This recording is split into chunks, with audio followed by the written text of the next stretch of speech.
ये जो स्तोत्र है दक्ष जिसके द्वारा भगवान को संतुष्ट कर रहे हैं, हंस गोय स्तोत्र है।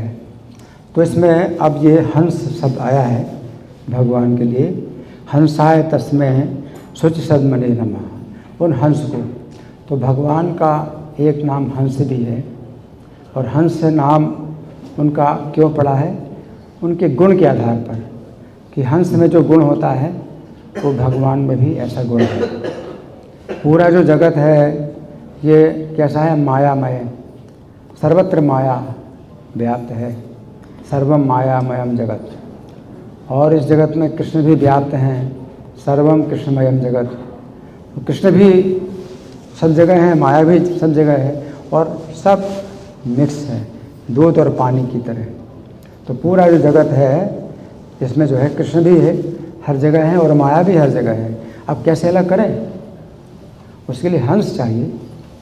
जो हंस है वो दूध को और पानी को अलग कर सकता है, और हंस वो और दूध को ग्रहण कर लेगा और पानी को छोड़ देगा, है ना। लेकिन हमारी शक्ति तो नहीं है।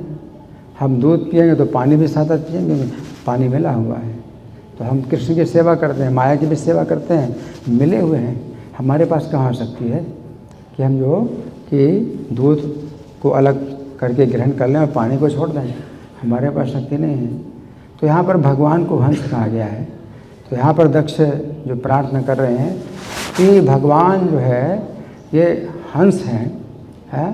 तो माया के साथ में भगवान है हर जगह व्याप्त हैं, हर जगह व्याप्त हैं।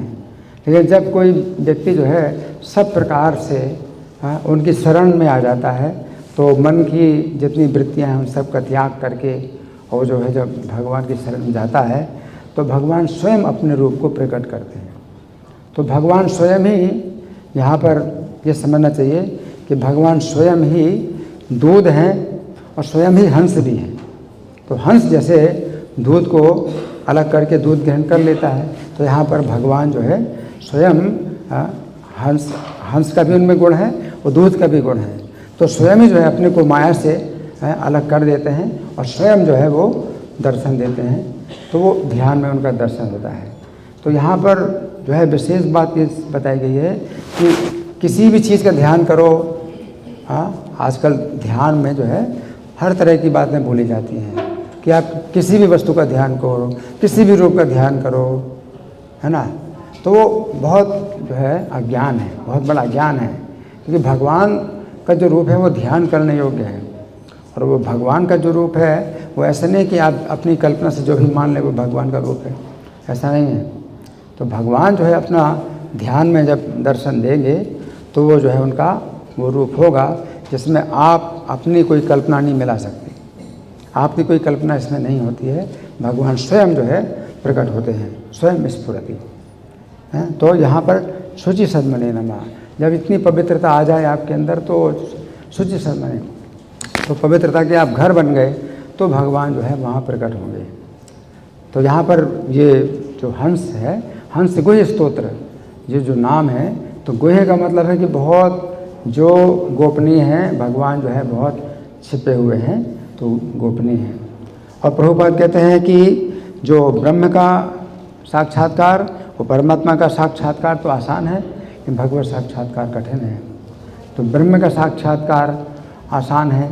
तो जैसे गीता में भगवान बताते हैं, ब्रह्म भूता प्रसन्नात्मा ना सोचती ना कांक्षति। तो संन्यास की विधि के द्वारा कोई व्यक्ति ब्रह्म साक्षात्कार प्राप्त कर लेता है, अपने को शरीर से अलग अनुभव कर लेता है। ना सोचती ना कांक्षति समा सर्वेषु भूतेषु। तो फिर परमात्मा का भी साक्षात्कार उसको होता है। समा सर्वेषु भूतेषु, सब प्राणियों में समान भावना उसके अंदर आ जाती है और वो अनुभव करता है कि सब प्राणियों में भी परमात्मा स्थित हैं। तो ब्रह्म साक्षात्कार और परमात्मा साक्षात्कार, तो ये तो जो है मतलब साथ साथ मिले जैसे लगते हैं। समा सर्वेषु भूतेषु मद भक्तिम लभते। भगवान का साक्षात्कार उससे मिला हुआ नहीं है। मद भक्तिम लभते पराम, तो फिर मेरी पराभक्ति उसको प्राप्त होती है। फिर भक्तिया माम अभिजानाते यावान यश्चास्मि तत्वतः। तो भगवत साक्षात्कार जो है बहुत कठिन है। पराभक्ति जब प्राप्त होगी तब जो है आप जो है तत्व से भगवान को जान पाएंगे। भगवान कैसे हैं और कौन है। तो ऐसे अपनी कल्पना, तो आजकल लोग जो है कल्पना ही जो है मतलब हमेशा करते रहते हैं, और उनका जो है बड़ा प्रोत्साहन भी वो देते हैं कि आप अपनी कल्पना से जिसको भी चाहो उसी को भगवान मान लो, उसी का ही ध्यान करो।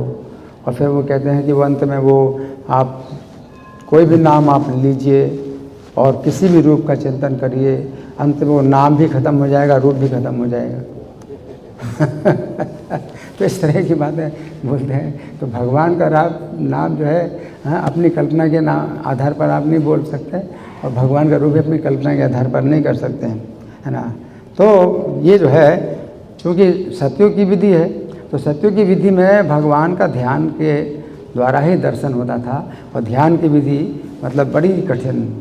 तो यहाँ पर दक्ष जो बता रहे हैं ध्यान की विधि बतला रहे हैं, ध्यान की विधि। ये प्रभुपाद तात्पर्य में अब जो है बड़े व्यवहारिक है, तो तात्पर्य में प्रभुपाद जो है कलयुग में बताते हैं कि कलयुग में भगवान का साक्षात्कार कैसे होगा। तो ध्यान आप नहीं कर सकते कि आप बिल्कुल अकेले जाएं, आपको बिल्कुल एकांत मिलेगा ही नहीं। और फिर भोजन भी जो है आप बना नहीं सकते, पका नहीं सकते, पैदा नहीं कर सकते, आपको जो है वहाँ सूखे पत्ते खा के रहना, तो आपका शरीर ही नहीं रहेगा, तो शरीर भी जीवित नहीं रहेगा। तो ध्यान की विधि संभव नहीं है। तो फिर प्रभुपाद जो है ये श्लोक उद्धृत करते हैं, अतः श्री कृष्ण नामादि न भवेत् ग्रह इंद्रिय। तो सत्युग में विधि यही है, सेवोन्मुखे जिह्वादो, कि आप सेवा में आप जो है लग जाइए। तो जो शास्त्र साधु आचार्यों के द्वारा जो है जो विधि है भगवान की सेवा की, उसमें लग जाइए। और जिह्वादो का मतलब जिह्वा के द्वारा सेवा प्रारंभ होती है। तो जिह्वा ज्ञानेंद्रिय भी है और कर्मेंद्रिय भी है। तो ज्ञानेंद्रिय के रूप में रसना है जो कि स्वाद लेती है, तो आप प्रसाद ग्रहण करिए। और कर्मेंद्रिय के रूप में जिह्वा क्या है, वाक इंद्रिय है, बोलती है, तो आप नाम लीजिए। तो नाम के द्वारा जो है जिह्वा के द्वारा आप जो है भगवान की सेवा शुरू कर सकते हैं। फिर दूसरी इंद्रियां भी भगवान की सेवा में लग जाएंगी। जैसे आँखों से भगवान का दर्शन आप कर पाएंगे और आँखों में जो है भगवान बस जाएंगे। तो इस तरह से कानों में भी आप जो है फिर सुन पाएंगे और आप समझ पाएंगे। लेकिन प्रारंभ कहाँ से होता है, जिह्वा के द्वारा। तो इंद्रियों को जो है भगवान की सेवा में लगाना है, और वो जो है सेवा जिह्वा से प्रारंभ होती है। एक कर्मेंद्रिय का कार्य है जो बोलती है, वाक इंद्रिय, तो आप बोलते रहिए, तो हरे कृष्ण मंत्र का जाप करिए। और ज्ञानेंद्रिय के रूप में जिह्वा का कार्य है स्वाद लेना, तो आप भगवत प्रसाद ग्रहण करिए। तो दो कार्यों के द्वारा आप जो है सेवा शुरू करते हैं। तो यहाँ प्रभुपाद तात्पर्य में लिखते हैं, सेवोन्मुखे जिह्वा तो स्वयं विस्मृत्यतः। जब कोई अपने इंद्रियों को भगवान की सेवा में लगाता है, विशेषतया जब अपने जीव को हरे कृष्ण मंत्र का कीर्तन करने में लगाता है तथा वो सेवा भाव से केवल कृष्ण प्रसाद का आस्वादन करने में लगा रहता है, तो भगवान प्रकट होते हैं। तो कलयुग में भगवान को प्रकट करने की ये विधि है, और सत्य में भगवान को प्रकट करने की वो विधि है ना। तो सत्य में भगवान को प्रकट करने की विधि बहुत मुश्किल है, क्योंकि उसमें आपको बोलना नहीं है, आपको खाना भी नहीं, स्वाद भी नहीं लेना।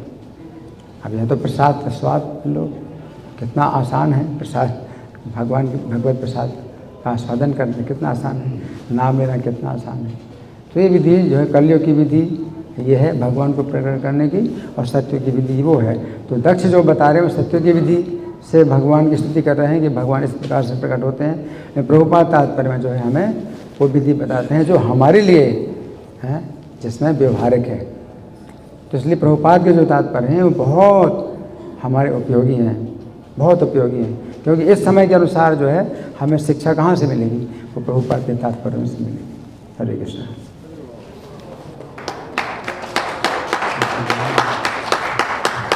हरे बोल।